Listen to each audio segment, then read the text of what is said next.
Vous êtes de la diaspora africaine, vous vivez aux États-Unis, vous vivez en France ou en Asie, je ne sais pas où vous êtes, mais vous avez l'intention de retourner en Afrique pour investir et peut-être que c'est votre première fois et donc vous voulez aller investir en Afrique et il y a des erreurs que la plupart commettent et ces erreurs ont été identifiées par un coach, un entrepreneur vraiment averti en Afrique qui s'appelle Dr Arnett.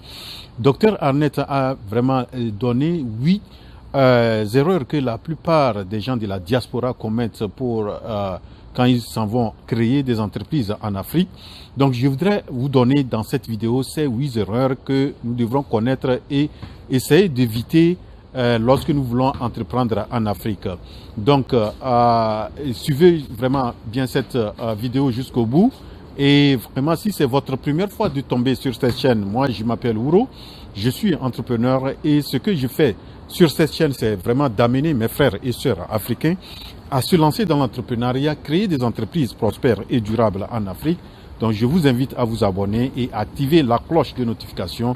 Comme ça, vous serez notifié à chaque fois que je publie une nouvelle vidéo.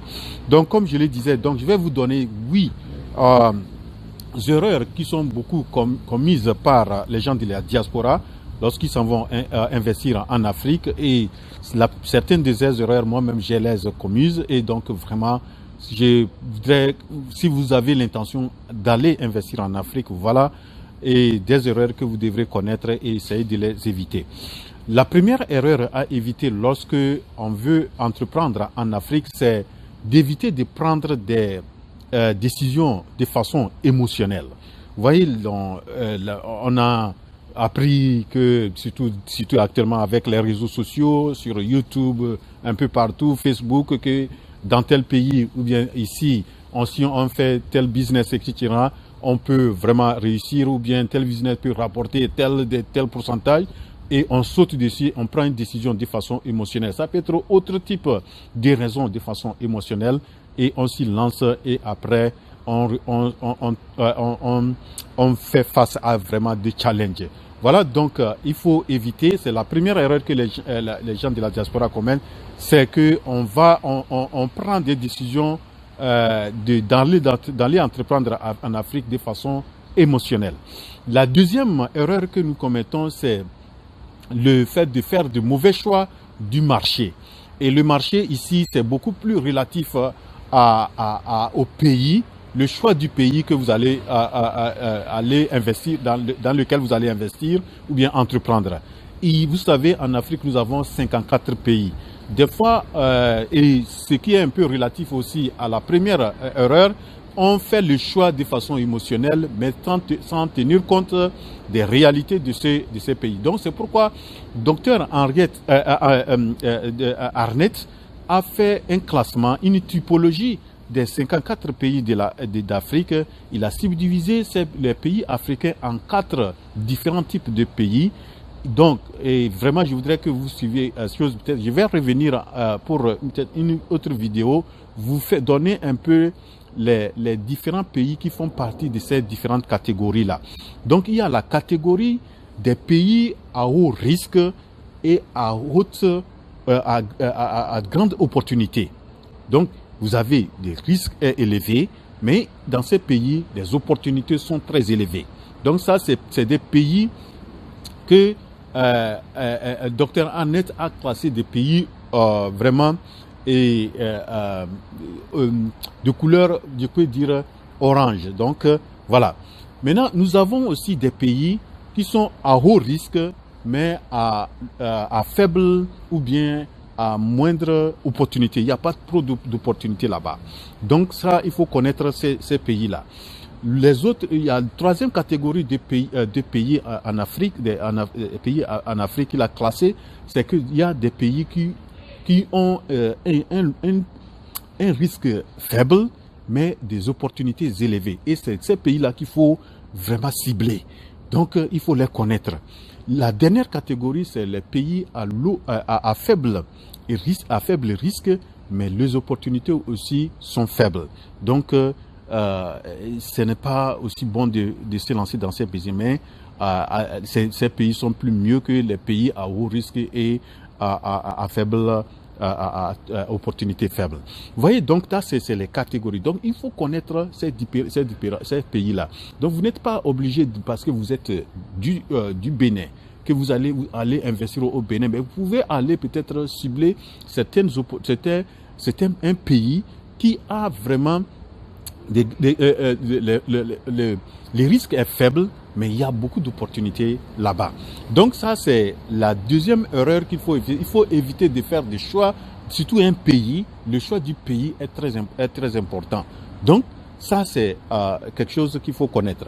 La troisième erreur que les gens de la diaspora commettent, selon Dr Arnett, c'est que d'habitude, on a beaucoup d'idées ou bien beaucoup de business, et les gens de la diaspora, quand ils arrivent, surtout en Afrique, il y a des opportunités de gauche à droite, veulent faire tout. Peut-être l'idée originale, on a ça, mais au lieu de se cantonner sur cette idée, bien développer le business, on veut développer des business à gauche, à droite, des business qu'on voit, etc.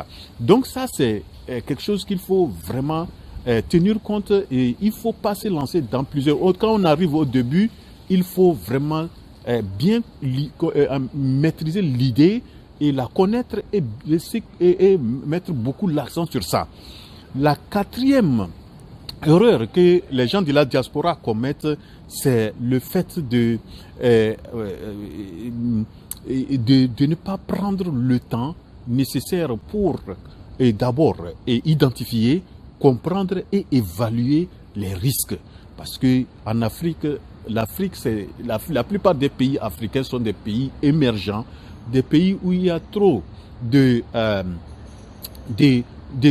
tensions, des pays où il y a trop il n'y a pas trop de stabilité, tout ça là.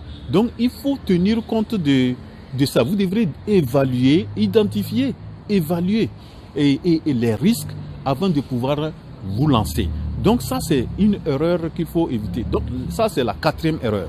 La cinquième erreur que les gens de la diaspora commettent, et vraiment, c'est le fait d'aller, vous avez fait des économies, peut-être que pendant plusieurs années, et vous arrivez, vous mettez toute votre économie, presque des fois, on met presque toute l'économie dans le business dans lequel on veut se lancer.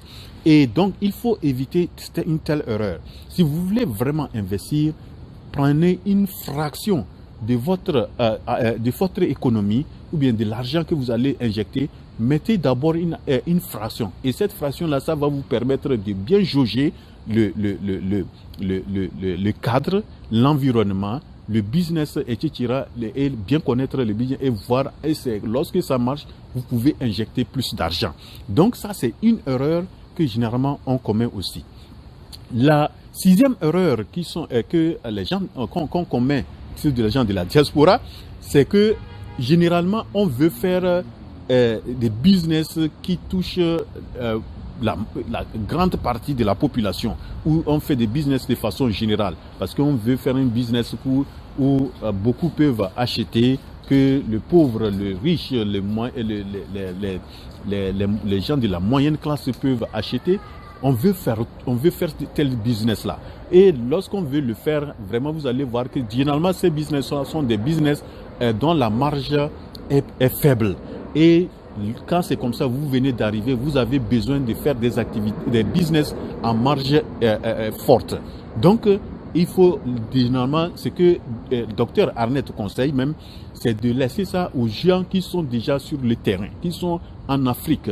C'est eux qui connaissent bien le terrain et ils peuvent vraiment faire des business à faible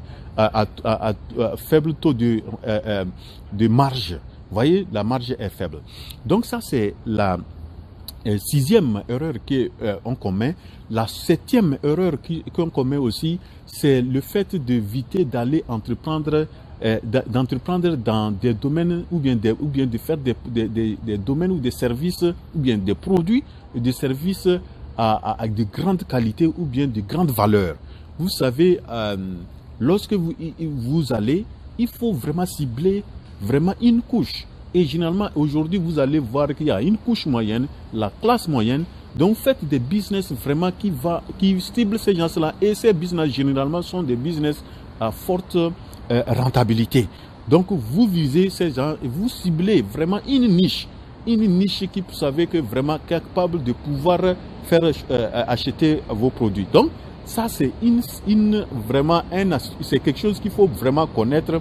Donc, il faut cibler. C'est-à-dire que vous pouvez vraiment détecter dans le domaine dans lequel vous voulez. Si, par exemple, c'est un domaine de l'immobilier, ciblez les gens qui ont peut-être, qui cherchent des maisons de grande qualité, ou bien des terrains de tel niveau, de tel milieu, etc. Tout ça là, que vous pouvez les recommander ou les vendre. Vous voyez? Donc ça, c'est la 7e erreur que nous commettons. La dernière erreur qui est commise par les gens de la diaspora, c'est le fait de ne pas prendre le temps pour étudier et se former. Il faut avoir une formation relative aux affaires en Afrique. Parce que le cadre, l'environnement, les choses en Afrique ne sont pas faites la même chose que dans le pays. Peut-être si vous étiez aux États-Unis, vous êtes en France ou en Allemagne, en Suisse, Belgique, Chine ou Brésil, etc. Ce n'est pas le même environnement. Et en Afrique, l'Afrique a ses réalités. Lorsque vous arrivez, vous allez voir que vous allez découvrir certaines choses. Donc, il faut prendre un peu le temps. Peut-être commencer lorsque vous avez déjà l'idée de vous lancer en Afrique ou d'entreprendre en Afrique. Avoir des formations avec surtout des gens qui sont déjà dans le domaine, avoir même des relations, des réseaux ou bien des clubs d'entrepreneurs, tout ça là, qui sont déjà installés en Afrique. Ils vont vous filer des trucs, tout ça là. Donc, il est très important de pouvoir avoir tous ces éléments et choses. Donc, lorsque vous maîtrisez ça, je pense que ça va vous permettre d'éviter de tomber rapidement, le plus tôt. Et donc, vraiment, c'est ces 8 erreurs que j'ai voulu vraiment mentionner. Certaines des erreurs que moi j'ai commises aussi, à partir de ça, je me suis dit que il va falloir aussi que je puisse partager ces informations, que ceux qui ont envie, qui se préparent à se lancer en Afrique. L'Afrique aujourd'hui, on dit que c'est une terre d'opportunités, mais il faut connaître là où investir, comment investir, etc. Donc, il faut éviter ces 8 erreurs-là. Voilà donc ce que j'ai voulu présenter dans cette vidéo. J'espère donc que vous l'avez apprécié. Si oui, cliquez sur la touche j'aime. Et si c'est votre première fois de suivre, de tomber sur cette chaîne, ne quittez pas la vidéo sans vous abonner. Abonnez-vous. On se retrouve la prochaine vidéo. C'est votre frère Wouro.